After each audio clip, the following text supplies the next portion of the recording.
are registering now, I think.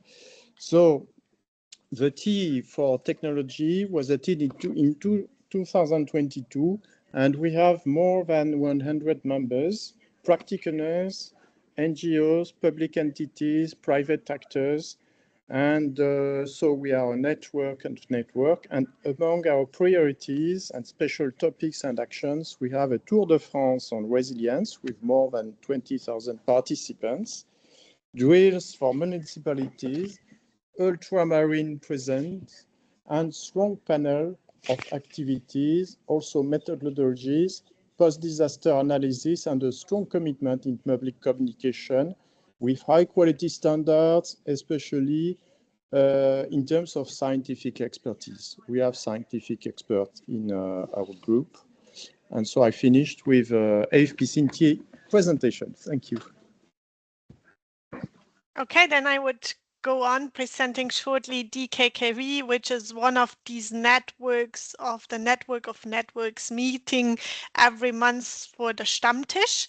DKKV is over 30 years now the largest platform for disaster preparedness, but also resilience, disaster risk management in Germany, and kind of an umbrella organization for all those institutions in Germany. We are an intersection, so to say, of science, practice, administration, and policies. We are independent, neutral, and non-profit.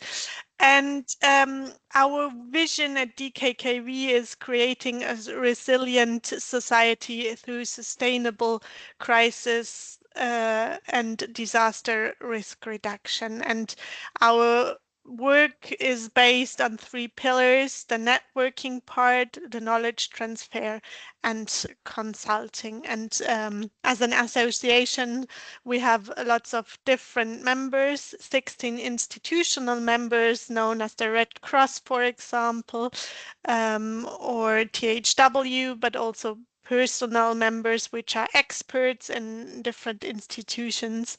And our biggest groups are the young professionals, so students and people who just started to work in the field of DR. And with that, I hand over to Isabel. Thank you, Ronja. So I'm here as a representative of DCNA, the Disaster Competence Network Austria, and we are actually quite similar to DKKV. We're also a network, an association that is nonprofit for organizations that have something to do with disaster risk management, disaster response, and so on and so forth. So we are, or we see ourselves as a link between scientific research and practitioners. And in our network, we have more than 30 members that come both from the scientific side, so universities, research institutions, but also from, as I said, practitioner side. So we have the Austrian Red Cross, we have different entities from firefighting. And what we do is we facilitate knowledge and technology transfer so that basically we build a bridge between research and practice and see that we advance disaster management, disaster research, both in Austria, but also beyond. And we do this through events such as this, for example, exchange with other networks such as we do in the Stammtisch, but also in national and international research projects. Thank you. Thank you. What about Planat? Do we have a participant from Planat? If not, I propose that we begin. So today, the first topic of this meeting is about animals in disasters, which are somewhat forgotten in some way. And so when we talk about animals, I will just present very shortly. We have 3 dimensions, in fact, in kind of context. We have first the perimeter, that is to say what we consider as animals. Is it zoos, animals from zoos? Is it cattle? Is it wild, large animals? Is it pets? Is it wildlife as opposed to flora and maybe some extinction? Second, there is the role of animals. Is it positive? Is it a source of risk? Is it creating some new dangers, or can it be companions? And the first dimension is about the disaster itself. Is it a natural, quick, and abrupt disaster such as flood, or is it the long disaster of the current planet transition? And so to talk about this as an introductory meeting, we have Charlotte van Croy, and then after we will have the Institute for Invertebrate of Corsica. So first I will leave the floor to Charlotte, and I propose to Charlotte, do you want to project or shall I? Whatever you prefer. If you want to project, I'm fine with it. Okay, so do you prefer I me propose, to do it? I don't. I propose to be the turn pager. Okay, perfect. Yes, I will just change about the sharing. Sorry, just 1 minute. So I have your presentation here, and now I will share. Sorry, I'm not. Take your time. Partage d'écran. So I hope. Sorry, no, maybe it's not the right one. I can. Sorry. Partage de fenêtre. Not this one. That one. So here we are. Here we are. We have about 20 minutes. Thank you, Frédéric. Perfect. Is it clear? Is it big enough for everyone? Do you want me? I don't know if you can maybe put it in presentation mode. Diaporama or? Yes, No. like this. Perfect. Is it better? Yeah, I think that looks fine. Thank you very much. Thank you very much. Can you go to the first slide, please? I mean, just the introduction. Yeah, perfect. Thank you. Thank you very much, Frédéric. Thank you all for having me. So my name is Charlotte van Croy. I'm a disaster response and risk reduction expert. I'm very nicely have been invited by the AFPCNT, by Frédéric, to present my topic today. I have over 5 years of experience working in disaster response and risk reduction. And more particularly, I worked for an international NGO in a disaster response program for Europe and adapted for animals, so specifically animals in disasters. So I'm very happy to be here today. Thank you very much. I'm very happy to share with you today why including animals in disaster management is not just a matter of compassion, of sentimentalism, but it's also a strategic necessity for resilience. Something I have witnessed firsthand in the field. Frédéric, there's something weird with the slide. Or is it just for me? Can you see clearly? I see it also a bit blurred. I see it blurred. C'est blurred. Flou. Yeah, c'est flou. Oh. Okay, I don't know what's happening. So Perhaps, Charlotte, it is better if you share it, because I think can your share it. internet connection is better. Maybe. yes, that's Could a be. good. Yes. Okay, I will. Charlotte, I will leave you Yeah. the floor for projection. Wait a minute.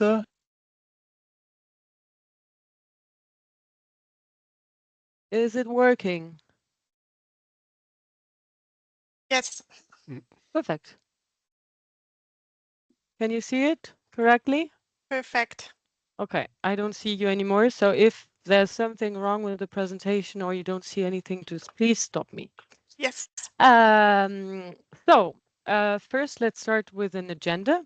So we'll start with a context, extreme weather events that are unfortunately rising, the problematic, so that animals are not included or not included enough in disaster management plans, the impacts of disasters on animals, the challenges that are associated to animals, but to not taking into account animals in disaster management plans, then how do we do better? Good practices and some international examples, and then we'll finish with some key messages and recommendations. So, the context, as you probably all know, in recent decades, our planet has experienced a dramatic increase in the frequency, but also the intensity of extreme weather events, be it heat waves, droughts, wildfires, but also storms and floods, which are increasing in frequency, intensity all over the world. Unfortunately, Europe is no longer an exception to this trend. Severe droughts are expected to increase in southern Europe, and very extreme floods and wildfires already affect regions today that were once considered safe. This, of course, has catastrophic impacts on human well-being, the human ecosystem and economies. But what is often overlooked is that animals, so pets, livestock, and wildlife, are also on the front lines of these disasters. So, disasters, whether natural or man-made, affect several billions of animals each year. These animals are often excluded from crisis prevention and management plans and policies.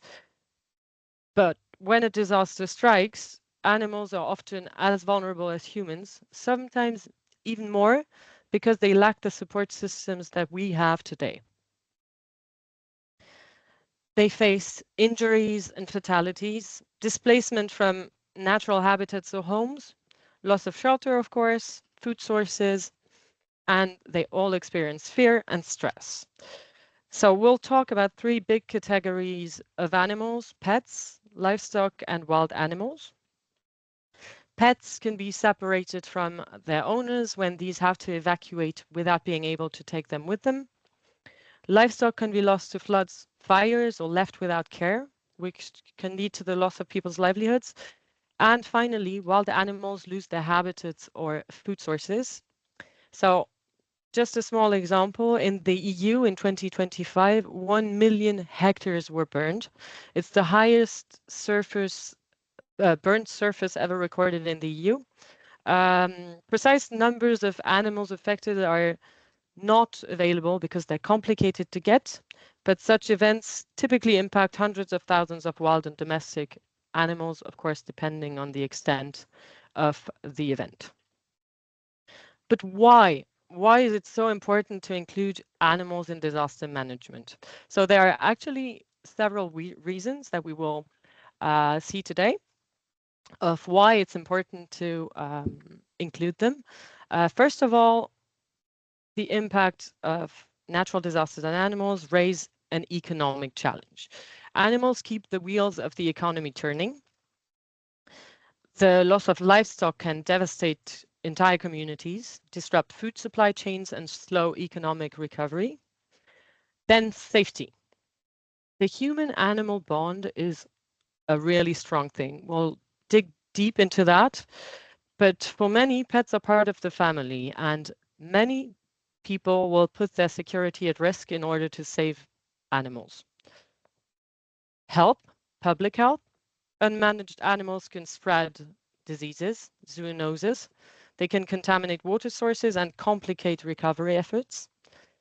An ecological challenge, because of course wildlife plays a crucial role in ecosystem resilience.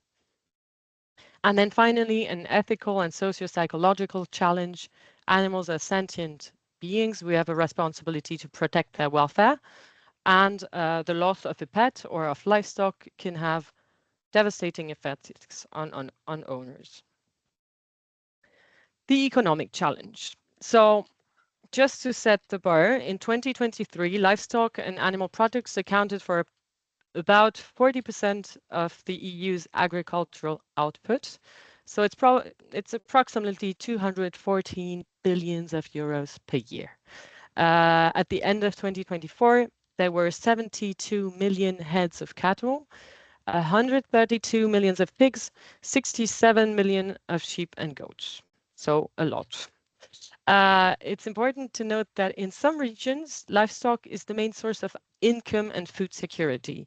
So the loss of animals equals a loss of livelihood, which leads to increased poverty and a slower recovery for regions. Losses in extreme weather events, so big events, especially floods for livestock, losses can reach hundreds of thousands of animals and cost hundreds of millions of euros. So here I added a small example that this is a drought example for France. It costs 400 millions of euros to the state in form of emergency aid to farmers. Then the safety aspect.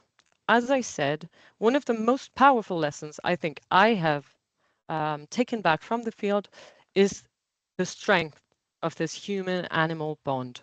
People will risk their lives to save their animals, and this is true all around the world, regardless of a country's economic status.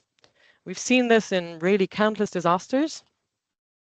Owners refusing evacuation orders without their pets, farmers returning to dangerous areas to rescue or care for livestock, which puts first responders at risk because they have to help people that have been put in risky situations to save animals, or that are confronted to territorial, aggressive animals. So here too, I said a few examples. During Hurricane Katrina in 2005 in the US, 40% of evacuation orders, 44% of refusal of evacuation orders were because people would not leave their pets behind. So this is a big statistic, and some people even refused to an extent that people had to be threatened with arrest before they left their homes. In France, there were some floods in 2016, 2018. Many refused to leave dangerous homes without their pets, and the Red Cross had to create, in the urgency, an emergency animal shelter, which worked pretty well. During Storm Alex in 2019 in France, a shepherd died trying to save his sheep. So I added a little picture on the bottom right side of the shepherd. I thought it was a nice little tribute to him. And the director of an equestrian center also died. He was swept away during the floods whilst checking on his horses. In Mauritius, in 2024, so more recent, during Cyclone Bilal, a man dove into floodwaters to save a dog. It wasn't even his dog. He survived. The health challenge. So health risks are often underestimated. Abandoned or stray animals can become vectors for several diseases, including rabies, leptospirosis, or anthrax. Animal carcasses left after disasters contaminate water sources and can spread dangerous bacteria. Here I added some positive examples. During the earthquake in Haiti in 2010, they did some mass animal vaccinations, which helped to prevent rabies and anthrax outbreaks and help to protect the population, the human population too. And in Germany and Belgium during the floods in 2021, the vet authorities also decided to do emergency pet vaccinations to also prevent the spread of diseases. I also added the One Health concept. One Health is a concept that was recognized by the World Health Organization, and it recognizes that human, animal, and environmental health are deeply interconnected. So managing animal welfare, managing animal health is a public health priority during and after disasters. Then the ecological challenge. Disasters don't just impact people and animals, they disrupt entire ecosystems. Each animal is part of a species, which is part of an ecosystem. When animals are not included in disaster plans, the loss of wildlife and livestock can destabilize food webs, reduce biodiversity, and hinder ecosystem recovery. Here are also two examples. During wildfires in the south of France in 2021, wildfires destroyed half of the nature reserve of the Mort in the Var department. It decimated populations of the endangered Hermann's tortoise, and it decimated over 50% of the population. So the Hermann's tortoise is a protected species. In Australia, during the bushfires between 2019-2020, which was called by the media the Black Summer, nearly 3 billion wild animals were killed or displaced. This is a huge number. And it included entire populations of threatened species, which therefore caused cascading effects on food webs and ecosystem recovery. And of course, the loss of animals disrupts the food chain, disrupts the whole equilibrium, and it can trigger invasive species outbreaks and hinder ecosystem recovery. Then, social and psychological impacts. These can be really profound. As I said before, in some families, pets are part of the family. I would say also in most families, pets are members of the family. So the loss of a pet or livestock can cause deep grief, trauma, but even depression. And many studies showed that people who lose animals in disasters are at higher risk for post-traumatic stress disorder than those who lose property.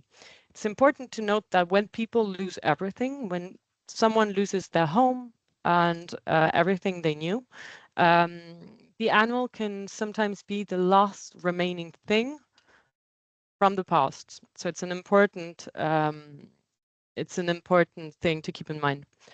For children also, the presence of a pet can be a crucial source of comfort and resilience during crisis and recovery. And a study has showed that Ukrainian refugees who kept pets during the Russia-Ukraine crisis had better resilience and integration compared to those who had to leave them behind. So here I added also a few of the studies about pets and the role of pets in disasters. So we saw a lot of problems. We understand why these are problems, but how do we do better? Animals should be included at every stage of disaster management. Prevention, response, but also recovery. So for the prevention, it's important that the public is aware of the problematic, why are pets important in disasters, and why it matters, but also how can we include them better. It's important that pet owners and livestock owners are prepared, including evacuation plans for livestock owners, so evacuation for their animals. And it's important to plan for emergency shelter for animals when something happens.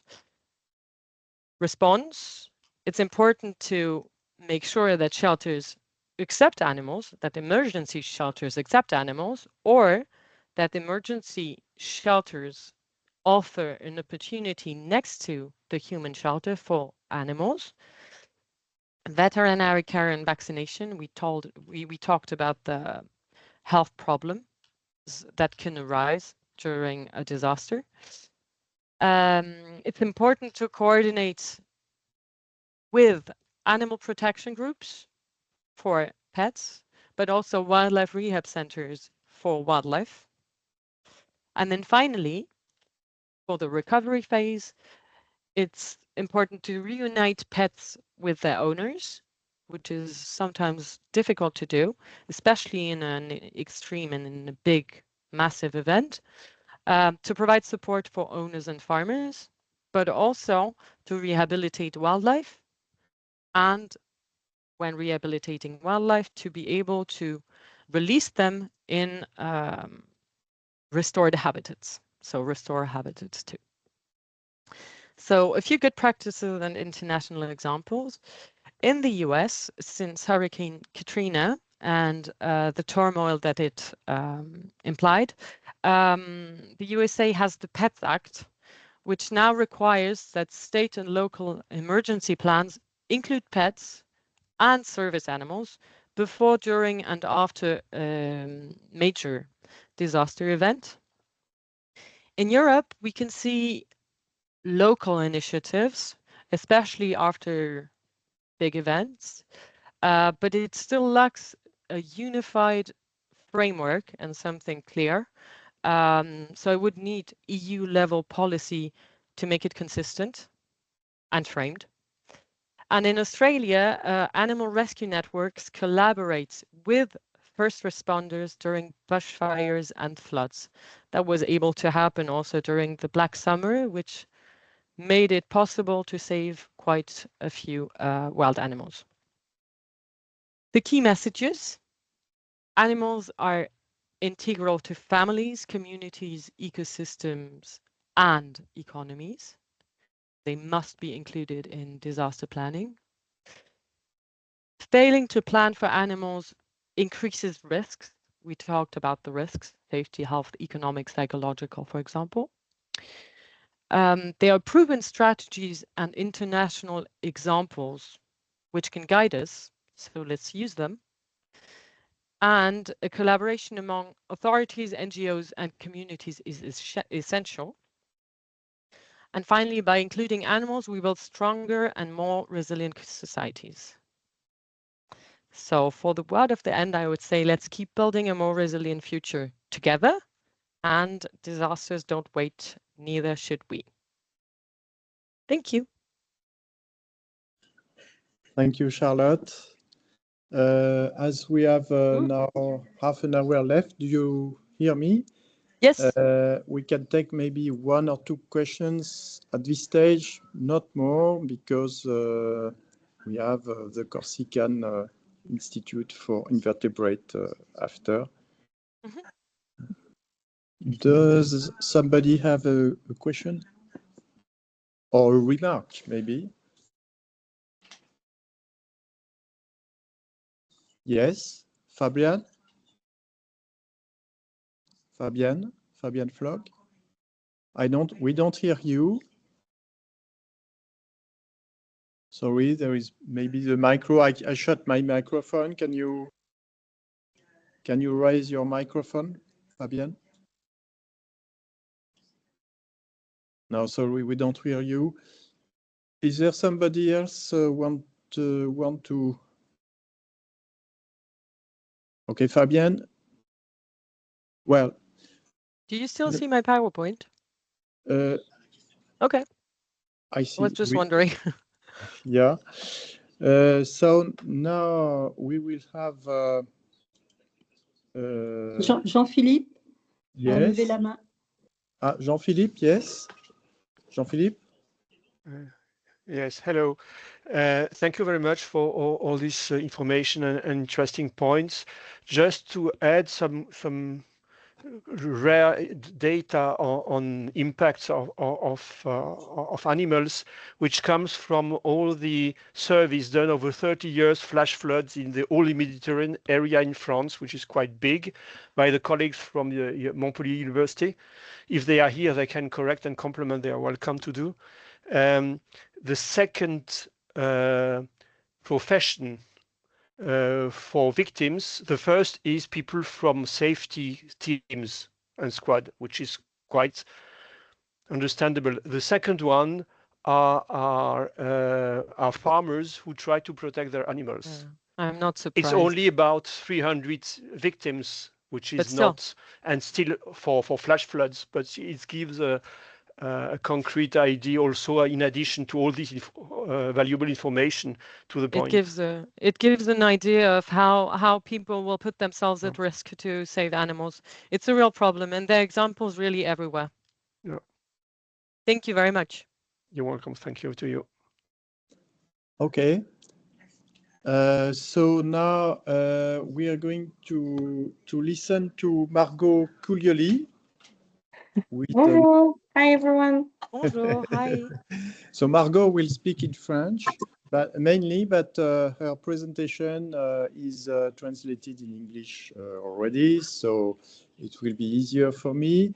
Margot, do you want to share your slides? No, I let you share. Because I send you the PowerPoint. Okay, I can try. But I think Charlotte needs to stop sharing first. Yes, Charlotte. So I will open. I hope I will be more. Should work now. It will work better than with Charlotte. Wait a minute. Let me try this one. Do you see clearly? Yes, perfect. Yes. Okay. So I'll be the turn pager. Margot, we are all ears open. Peut-être que tu peux déjà mettre en grand écran, en bas à droite. Super. Bonjour à tous, donc je me présente, Margot Pouliol, l'Office de l'environnement de la Corse. Je suis accompagnée de Cyril Berquier. On va vous présenter les espèces exotiques envahissantes, les enjeux associés et quelques solutions. Et voilà, tu peux passer à la slide suivante.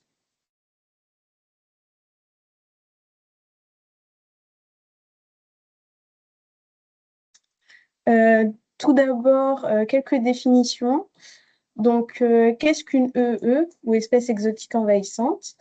Selon le rapport de l'IPBES, institut qui travaille sur les espèces exotiques envahissantes et qui propose des solutions de lutte, une espèce exotique envahissante, c'est une espèce qui est tout d'abord introduite dans un milieu naturel dont elle n'est pas originaire et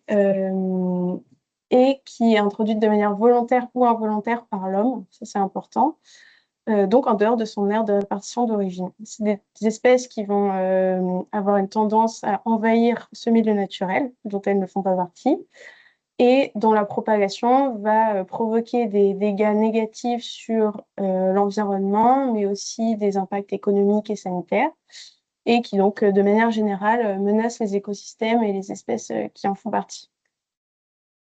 Ensuite. À savoir que toutes les espèces exotiques, donc non indigènes, ne deviennent pas forcément envahissantes.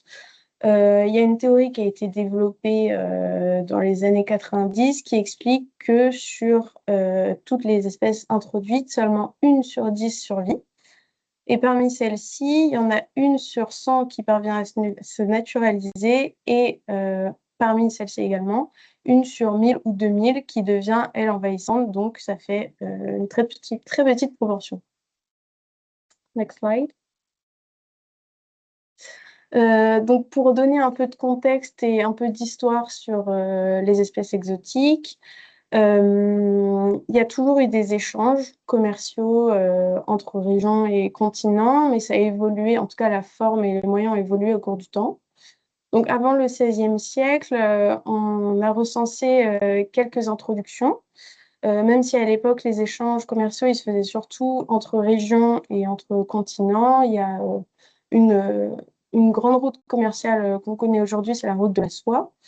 Et à cette période-là, en fait, les échanges et les introductions se faisaient surtout au niveau domestique, mais aussi dans le domaine de l'agriculture. Et on recense des partages dans les modes alimentaires et les modes agricoles. Ensuite, le 16e, XVIIe et XVIIIe siècle, ces 3 siècles sont marqués par beaucoup d'exploration et le début de la colonisation. Donc, c'est à ce moment-là que les routes maritimes se développent et qu'on a beaucoup d'importations, notamment aussi dans le domaine de l'agriculture, avec des diffusions cette fois qui sont volontaires pour développer l'aspect ornemental. Et donc, on a plus d'importations d'espèces exotiques. Au XIXe siècle, on connaît la révolution industrielle. Et c'est à ce moment-là qu'on a le développement de nouveaux systèmes technologiques avec l'apparition des routes de chemin de fer, des bateaux à vapeur qui augmentent la vitesse et les modes de transport. Et on voit aussi apparaître de nouveaux corridors écologiques pour faciliter ces échanges, comme par exemple le canal de Suez. Et au XXe, enfin, se développe la mondialisation, donc on connaît beaucoup aujourd'hui et qui est fortement répandue. Et c'est à ce moment-là, en fait, qu'on a une densification des échanges qui se font partout, tout le temps, entre tous les continents, avec de forts afflux touristiques. Et c'est aussi marqué par le développement des containers pour les échanges commerciaux. Et on voit apparaître, en fait, des espèces clandestines à l'intérieur des containers et aussi à l'extérieur lors des échanges. Voilà pour le contexte. Donc, ces espèces exotiques, elles arrivent de multiples façons. Donc, comme je le disais juste avant, à travers les ports surtout. Lors des échanges commerciaux, on introduit des espèces qui viennent d'ailleurs. Elles arrivent aussi avec les espèces végétales, surtout concernant les insectes, donc avec les pépinières, les jardineries. On les retrouve aussi dans les espèces d'ornementation, dans les parcs, les parterres de fleurs, les vergers, les cultures, les jardins, etc., etc. Et dans une moindre mesure, surtout pour les mammifères avec les animaleries. Pour des espèces qui se veulent domestiques et qui sont relâchées ensuite, dans une plus petite proportion avec les aéroports aussi, et pour les espèces marines à travers l'aquaculture. Donc, les espèces exotiques envahissantes, elles représentent une problématique mondiale dont on prend de plus en plus conscience, et elles figurent parmi les facteurs principaux d'extinction de la biodiversité. Et la dépense économique associée a été estimée au niveau mondial à environ 1600 milliards d'euros, ce qui représente une part assez énorme entre 1970 et 2017. Et pour l'exemple, en France, par an, ce coût-là associé, donc tout ce qui va être détection, lutte, mesures de compensation, etc., ça va fluctuer entre 40 et 400 millions d'euros. Ce constat, malheureusement, il n'est pas à la baisse. Donc, en fait, on continue de recenser des introductions d'espèces exotiques envahissantes. Et par an dans le monde, ces introductions, elles sont estimées à plus de 200. Donc, tous ces paramètres, merci. Tous ces paramètres-là, ils continuent d'augmenter, que ce soit l'impact sur la biodiversité, l'impact économique ou le nombre de détections. Et il ne risque pas de baisser dans les prochaines années, malheureusement. Donc, ces tendances-là, elles sont essentiellement observées pour les invertébrés, dont les insectes, mais aussi chez les plantes, les espèces végétales, même si pour les plantes, on peut observer une sorte de plateau. Cette augmentation, elle continue, que ce soit pour les insectes ou les invertébrés. Et ce constat-là, il est beaucoup associé, comme je le disais avant, aux échanges commerciaux et principalement d'espèces végétales dans le monde. Et c'est d'ailleurs le principal facteur de risque. Et en réponse à ce constat, le premier projet européen à l'IEM a été créé entre 2017 et 2020.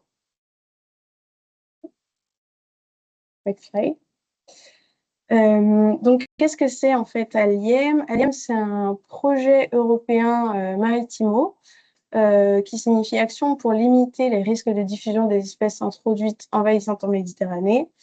Et c'est un projet qui a cherché à créer un réseau transfrontalier scientifique, donc au niveau de la Méditerranée, entre l'Italie et la France.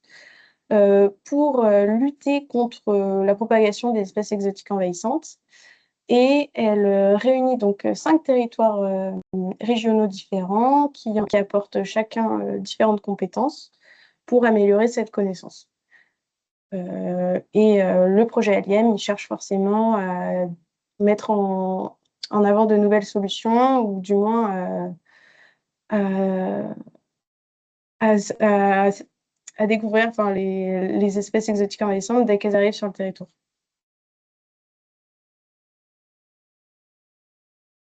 Donc, les partenaires à l'IEM, comme je l'ai dit juste avant, ils réunissent 5 régions entre la France et l'Italie. On a le département du Var et la Corse côté français. On a la Sardaigne, la Toscane et la Ligurie en Italie.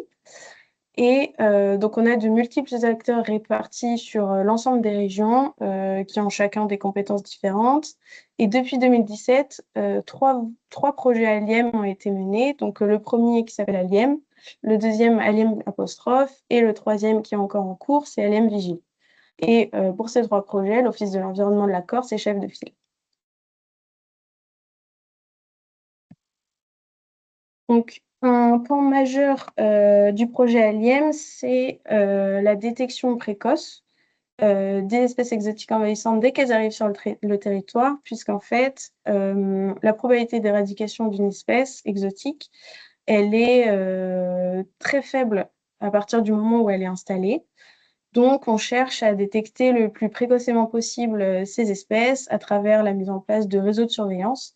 Et pour en citer 3 qu'on a développés en Corse, mais aussi dans les régions partenaires, on a par exemple le suivi des coléoptères xylophages, le suivi des moustiques exotiques et celui du frelon asiatique. Donc, quelques résultats qui ont été obtenus entre 2017 et 2023. Donc, sur les 2 premiers projets, on a l'établissement d'un réseau à l'échelle transfrontalier, donc qui réunit les 5 régions du projet. La mise en place de nombreux outils de sensibilisation, mais aussi la publication d'une newsletter, la création d'une plateforme, un site internet qui s'appelle Alien Network, et aussi la mise en place d'une liste d'espèces exotiques envahissantes prioritaires à traiter. Concernant Alien Vigile, donc c'est un projet qui a démarré en 2024 et qui, lui, est axé particulièrement sur la vigilance, donc la détection précoce, et qui a plusieurs objectifs. Donc déjà, l'établissement d'une liste de zones d'entrée potentielles d'espèces exotiques envahissantes pour chaque région, l'extension des réseaux de surveillance qui ont déjà été mis en place ou qui sont de nouveau mis en place, la sensibilisation à un nouveau public, donc particulièrement sensible aux EE, les voyageurs, mais aussi ceux qui sont confrontés aux échanges commerciaux ou encore les pépinières, les jardineries, etc. La mise en place de nouvelles expérimentations pour lutter contre l'introduction, l'installation et la propagation de l'EE, et la mise en place d'un protocole transfrontalier de contrôle et de suivi sur les espèces exotiques envahissantes. Donc, quelques exemples de ce qui a été mené pour ce dernier volet. On a le recensement des points d'entrée à l'échelle de la Corse pour évaluer le risque d'introduction spécifiquement du frelon asiatique, la mise à jour et le développement d'un nouveau module dans notre application mobile, mais aussi des actions de sensibilisation diverses et d'articles dans la presse pour sensibiliser au risque des espèces exotiques envahissantes. Quelques actions pour compléter qui ont été menées par nos partenaires. On a le suivi de Vespa donc le frelon asiatique, qui a été également fait en Italie, le suivi de la pyrale du bruit, l'inventaire des fourmis exotiques dans des pépinières à Saint-Tropez, la publication d'articles scientifiques par le Conservatoire botanique méditerranéen ou encore le recensement des points d'entrée d'espèces exotiques en Sardaigne.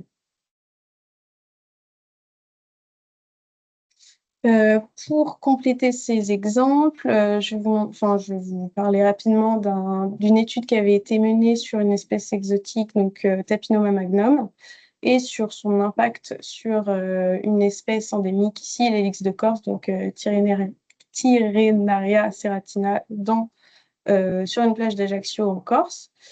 Donc, cette étude, elle a été menée en collaboration avec le CPIE d'Ajaccio pour décrire la distribution de Tapinoma magnum et analyser ses interactions avec cette espèce d'escargot local.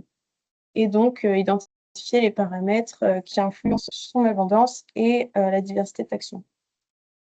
Donc, si vous avez des questions par rapport à ça, Cyril se fera plaisir de répondre à vos questions après ça. Pour finir, je vais juste vous parler de quelques plateformes qui ont été développées dans le cadre du projet et que vous pouvez suivre si ça vous intéresse. On a le site Aliem Network, donc qui recense les données sur les espèces exotiques en Corse, mais aussi dans les régions partenaires. Vous pouvez signaler aussi si vous pensez observer une espèce exotique envahissante. Si ça vous intéresse d'en savoir plus sur les insectes et les invertébrés de manière générale en Corse, on a aussi un site internet. Et vous pouvez aussi télécharger une application pour nous envoyer vos signalements en direct. Voilà, c'est disponible sur Android et iOS. Merci à tous. Thank you, everyone.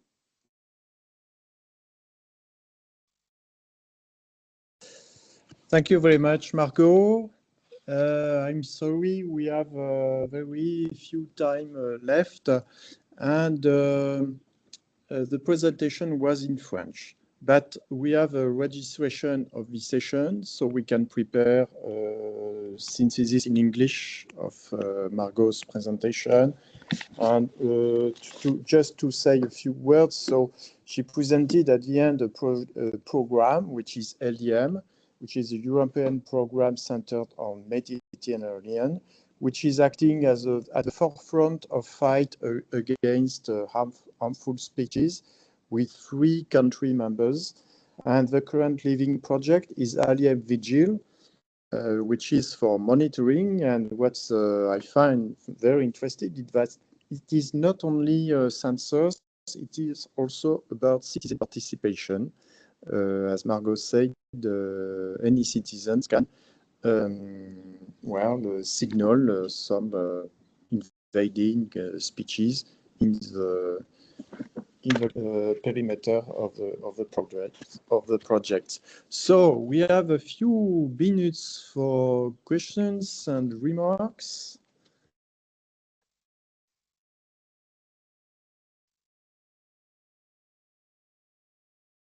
Yes.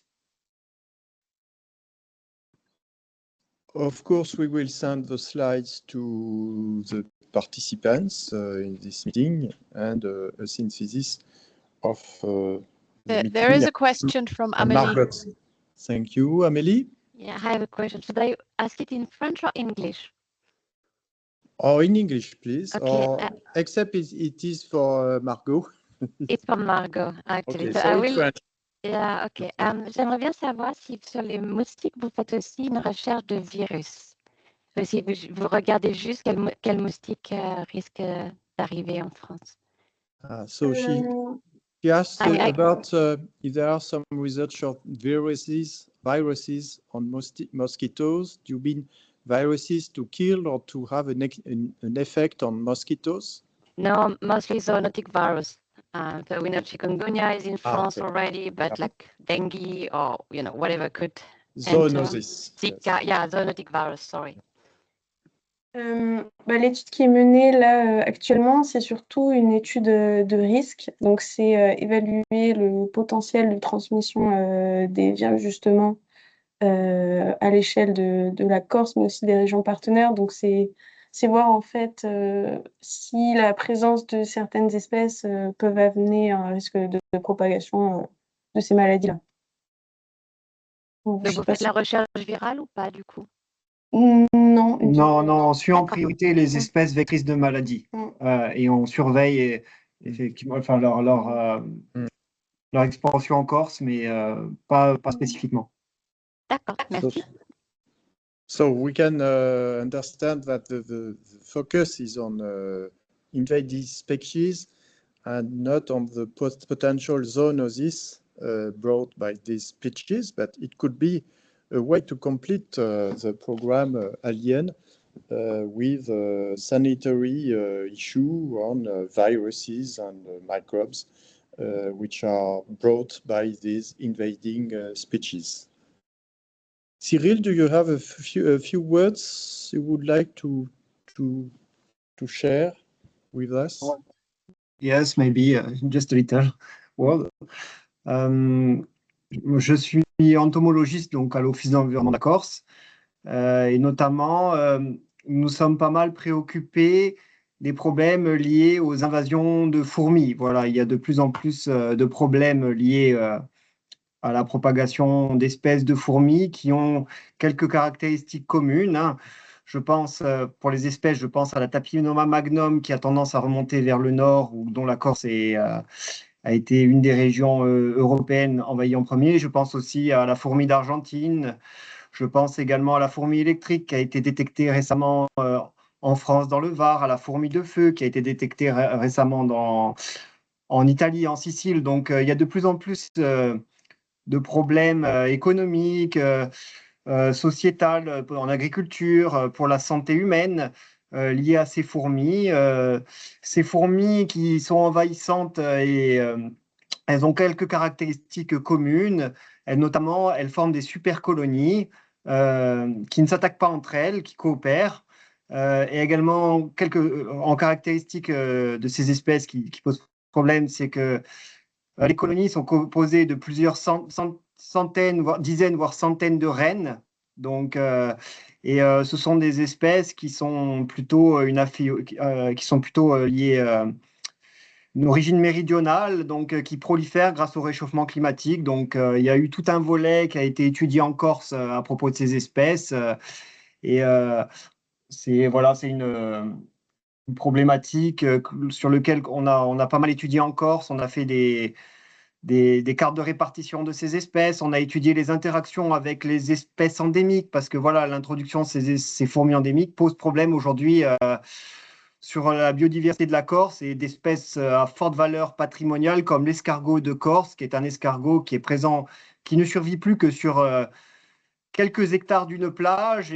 Voilà, l'introduction d'une de ces espèces, la Tapinoma magnum, aujourd'hui provoque un risque d'extinction sur cette espèce. Donc, c'est un des exemples qu'on a signalé dans nos travaux que Margot a présentés. Voilà. C'est une problématique qui pourrait être développée en tant que telle. Voilà. Thank you. So, just a short synthesis. Cyril is an entomologist. I understand he's a specialist of the ants, and ants, he cited 4 species of ants who are from the tropical areas and coming first to Corsica and maybe hotter places in Europe and progressively going north. And so it poses a problem because Europe is the climate is is changing very quick in Europe, especially quick, and also in northern countries. So this issue of ants can be pertinent for maybe the whole of Europe in a few years, maybe before decades. And I understood that Cyril will be ready to share his experience, knowledge, and about his research on the domain if some participants are interested. Thank you, Cyril. Merci, Cyril. Thank you. Some other questions, remarks? I look if there are some questions in the comments, written comments. No, I don't see. Gianfranco has a question. Sorry, Ronia. Gianfranco? Yes, a short question. Thanks for the presentation that are very interesting. Aiming to valorize the messages because these two presentations are best practices. The new challenges is from one side to support implementation of One World, One Health protocol now, as mentioned by the first speaker. The second one, taking a specific example of foreign species, the problem is how to prevent healthy problem, one side, the other side, how to preserve the ecosystem existing in Europe, the other side, how to improve the knowledge capability to detect, to prevent risk and disease. My question is, taking account what I just said, my question is, could we imagine to create a short working group to take opportunity of the future call for proposal of the cluster 1 healthy of the European Union to valorize this result that you presented, and the other side to go forward?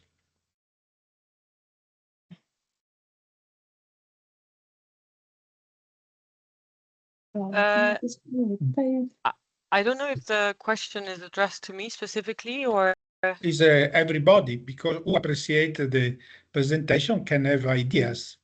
well, I obviously liked my presentation, so I'd be very keen on working on the subject altogether. Okay. Because that's an opportunity to preserve this is for the healthy system, that is a critical infrastructure. The other side, how to preserve, to prevent facing species, new disease, and the capability to better improve knowledge and analysis capability, no? Preventing crisis management. With Allium project, we already monitoring to prevent the introduction of new species, to preserve the environment, and to improve the knowledge. We make some studies on exotic species. So I don't know if I answer all your questions, but this is something we already do with Allium project. Perfect. If you do, are you interested to do better, more, or different, or not? It depends on what you mean with different. I mentioned the Horizon project, Horizon program, European Union, Cluster 1, healthy. Sorry? European Union activated from quite 10 years a strategic program named Horizon. Horizon. A big chapter of this program is the Cluster 1, healthy. Ah, healthy. Okay. In this one, there are opportunity. The other side is another one, Cluster 3, security. Yes, Gianfranco, I think around the table, many members, many participants would be interested in is a question developing action related to wildlife. And yes, I am interested to be in contact. Okay, you are right. There are several clusters in Horizon project or in European programs, such as the UCPM, and as you said, Cluster 1 and Cluster 3.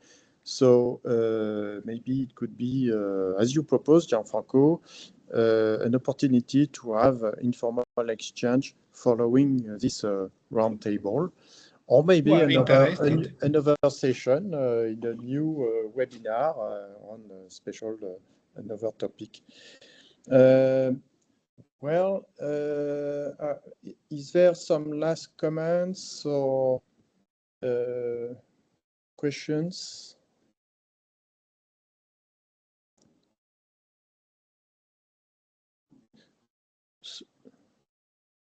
So thank you to all participants and Margot, Cyril, Charlotte for your very comprehensive presentations, showing that the situation in Europe is not lost, but climate change is going fast, and the phenomenon is progressive very quickly. And in Europe, we need some more maybe coherence in action on the issues that you opened today. Ronia, would you like to have the last word for this opening session? Thank you very much to everyone. That was a great start. And the idea is with this series that each time one of the Stammtisch members will organize a web talk on a different topic that is relevant for the country, but also for Europe overall. And stay tuned for the next session, I'd say. Thank you very much. Thank you very much. Thank you. So, bye-bye. Thank you See very you in a few moments. Yes. Goodbye. Bye. Goodbye. Thank you. Bye. Goodbye. Bye. Thank you. Bye bye.